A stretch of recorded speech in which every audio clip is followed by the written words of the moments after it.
अब रमेश शांत है। डर ने उसको हमेशा के लिए चुप करा दिया। अब सब पहले जैसा कहाँ था। ऐसा लगता है मानो डर हमेशा के लिए घर कर चुका था। रमेश के सीने में, दिमाग में, उसकी आंखों में रोज डॉक्टर के चक्कर बंद हो गए। अब तो सबने हार मान ली थी, पर केदार के जाने से पहले ऐसा नहीं था। सब कुछ नॉर्मल था। रमेश आज जैसा है वैसा नहीं था, बिल्कुल नहीं था।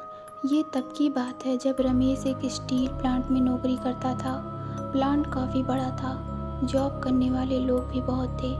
आसपास के लोगों के लिए ये प्लांट रोजी रोटी था।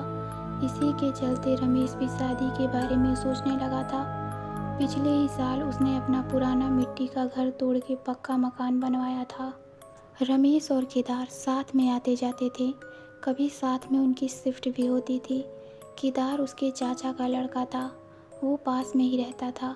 केदार भी बहुत मिलनसार लड़का था। वो गर्मी के दिन थे।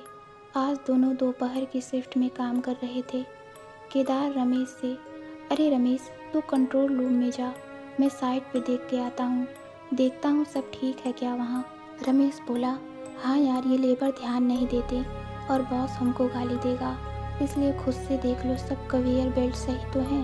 इतना बोल के केदार हेलमेट पहन के साइड पे चला गया और रमेश कंट्रोल रूम में जाता है। रमेश के कंट्रोल रूम में पहुंचते ही वहाँ मिश्रा जी भी आ गए। मिश्रा जी केदार और रमेश के सीनियर हैं, पर रहते दोस्तों जैसे हैं।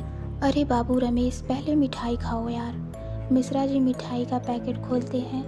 रमेश, मिश्रा जी क्या बात है, बहुत खुश हो आज, कोई लॉटरी तो नहीं लगी? मिश्रा जी, अरे बाबू, मेरी गुड़िया है ना, वो क्लास में फर्स्ट आई है, वो डॉक्टर बनेगी कहती है, इसलिए मैं बहुत खुश हूँ। बातों में दोनों इतने गुम हो जाते हैं कि स्क्रीन पे अचानक एक बटन दब जाती है।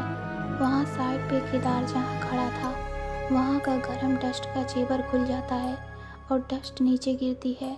केदार भागता है पर डस्ट उसको अपने आगोश में ले लेती है। लोग पानी लेके दौड़ते हैं पर बहुत देर हो जाती है।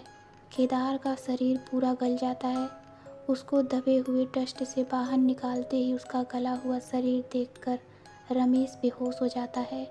केदार की बॉडी से चमड़ी गायब रहती है और बाकी सिर्फ कंकाल रहता है।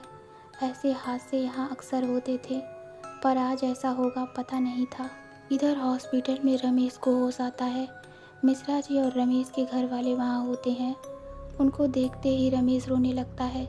मुझे माफ़ कर दो, ये मेरी गलती से हुआ है, मुझे माफ़ कर दो केदार। काफ़ी दिनों तक केदार का हादसा रमेश भुला नहीं पाता। डॉक्टर को दिखाना चालू था। हंसमुख रमेश अब गुमसुम रहने लगा था।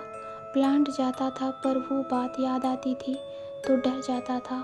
वो अब हनुमान चालीसा पढ़ने लगा था, क्योंकि नाइट शिफ्ट में उसका सामना उस जगह से होता था जहाँ वो हादसा हुआ था। हनुमान चालीसा का किताब वो अपने सीने के पास अपनी जेब में रखता था। एक दिन नाइट शिफ्ट चल रही थी। रमेश को आज शिफ्ट संभालना था। उसको एक ऑपरेटर के साथ काम करना था। ऑपरेटर को रूम में रख के वो साइड पे देख रहा था। रमेश घूमते घूमते एक ऊंचे टावर पे गया। यहाँ से प्लांट पूरा दिखता था। लाइट की वजह से सब कुछ साफ दिख रहा था। अचानक कुछ हिला। रमेश संभला तो फिर से हिलना चालू हुआ। देख के विश्वास नहीं हुआ, पर इतने बड़े लोहे के पोल हिल रहे थे। ना हवा थी ना भूकंप। रमेश दौड़ता हुआ नीचे आया, सब वाकया अपने साथी को बताया। वो हंसने लगा। डर के मारे रमेश रात भर साइट पे नहीं गया। दूसरे दिन भी नाइट शिफ्ट थी। आज साइट पे क्लीनिंग चल रहा था। पूर्णिमा की रात थी। आज चांद खुल के निकला था। रात के कुछ 1 बज रहे थे। इस वक्त टी ब्रेक होता है, पर आज मैनेजर ने ब्रेक बाद में लो बोल के रोक लिया सबको। अचानक अजीब सी आवाज़ आई और वहाँ का लोहे का ढांचा हिल गया और देखते ही देखते हुए लोहे का ढांचा लेबर के ऊपर गिर गया। 4 लोग दब के मर गए। सबकी चीखें रमेश के सामने निकली थी। खून बाहर बहने लगा था और ऊपर देखा तो क्या, ऊपर केदार का साया था, मानो हवा में लटक रहा था। ये देख के तो रमेश की जुबां सूख गई। वो हिल नहीं पाया। केदार की प्रेत आत्मा का चेहरा देख के रमेश की आंखों में खून जम गया। केदार की आत्मा ने जोर से चीख निकाली। ऐसा लगा जैसे कान फट जाएंगे। जोर से हवा चलने लगा। कुछ भी दिख नहीं रहा था। ऐसा लग रहा था कि आज सबका अंत हो गया। इतने में मिश्रा जी आ गए वहाँ। वो भी शिफ्ट में थे आज।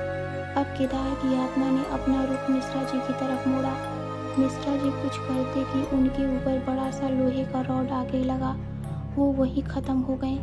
उनके खून से रमेश पूरा गीला हो चुका था।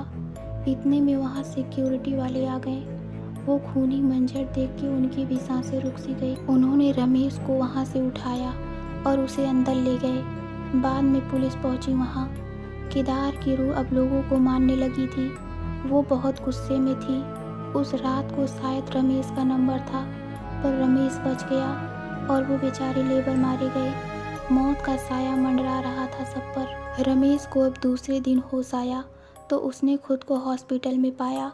अब रमेश काम पे ज़्यादा नहीं जाता। उसकी डर के मारे नींद उड़ गई थी। उस रोज़ के बाद से हादसे चालू होने लगे थे प्लांट में। केदार की रूह किसी को चैन से रहने नहीं दे रही थी। मिश्रा जी को भी उसने नहीं छोड़ा।